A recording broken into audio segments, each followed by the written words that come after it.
What I wish people without anxiety knew. Anxiety is not something we can choose to turn on and off. When we have to cancel plans, we actually feel frustrated too. Anxiety can impact our sleep appetite, motivation, and mood. Anxiety is not just worrying. Being told to relax generally doesn't help anyone. Mental illness does not recognize logic. Depression focuses on the 1% that is negative in a 99% positive situation. Anxiety focuses on the 1% odds of a terrible outcome happening instead of the 99% chance it won't. Pointing out the 99% often does not help. Their mental illness has put up a barrier that doesn't let it in. Literally, the worst part of mental illness is sometimes you become hyper-conscious of what is happening. And you sit there thinking, why am I acting like this? Why am I like this? This can't be a normal reaction, and you just get more irrational and frustrated. Having depression and anxiety is like being scared and tired at the same time. It's the fear of failure, but no urge to be productive. It's wanting friends, but hate socializing. It's wanting to be alone, but not lonely. It's feeling everything at once, and then no. Some people are not good at asking for help because they're used to being the helper. Throughout their life, they've experienced an unbalanced give and take. So their instinct is, I'll figure it out on my own. The self-resilience is all they've ever known. Anxiety feels like you're the only one experiencing your current trauma, that no one really understands what you're going through, and that there's no way to pull yourself out from this pain prison. Perfectly hidden depression. You believe strongly in counting your blessings as the foundation of your well-being. You are perfectionist and have a constant critical, shaming voice. You worry and need to control yourself and your environment, and you detach from painful emotions by staying in your head and actively shutting them off. Do you ever just want the pain to end and to feel like you again? Do you ever wake up in the morning and you just can't wait for the night to come? Do you ever find yourself caring about everything then nothing? Do you ever want to be alone but not lonely? We say sorry a lot because we are genuinely afraid we've insulted you. We don't text you a lot because if you don't reply, we think we've done something wrong, and we cry because people are too much, not because we are looking for attention. We only mean best.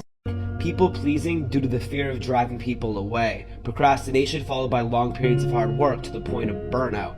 Overly busy due to the fear of just saying no. Disturbed sleeping patterns and unable to relax due to racing thoughts. Self-sabotage, overeating and withdrawing. Recovering from depression is like a board game. Your life depends on the dice. You think you're doing well, you're about to reach the end of it, but then you land in a space that sends you right back to the start.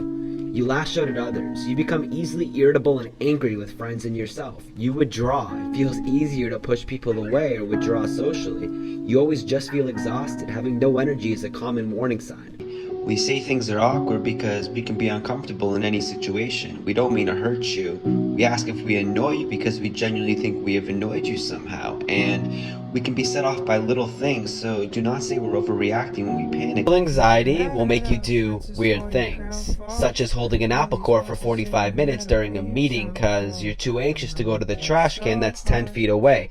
Or waiting for someone else to throw out their apple so you know it's okay, but waiting a few minutes after they do so you don't look like you were waiting. Do you want to know what anxiety actually is? It's staying up till 4 in the morning thinking about how situations could have differed had you just changed one thing. Anxiety actually is falling down the rabbit hole of endless what-ifs and scenarios for all the bad things that could happen. Anxiety makes you sit there and overthink every single little thing. At times it makes you think people in your life are leaving you. You begin to feel not worth anything because the most important person in your life does not want you, so you push them away so they can't leave. Reasons mental illness make people so tired.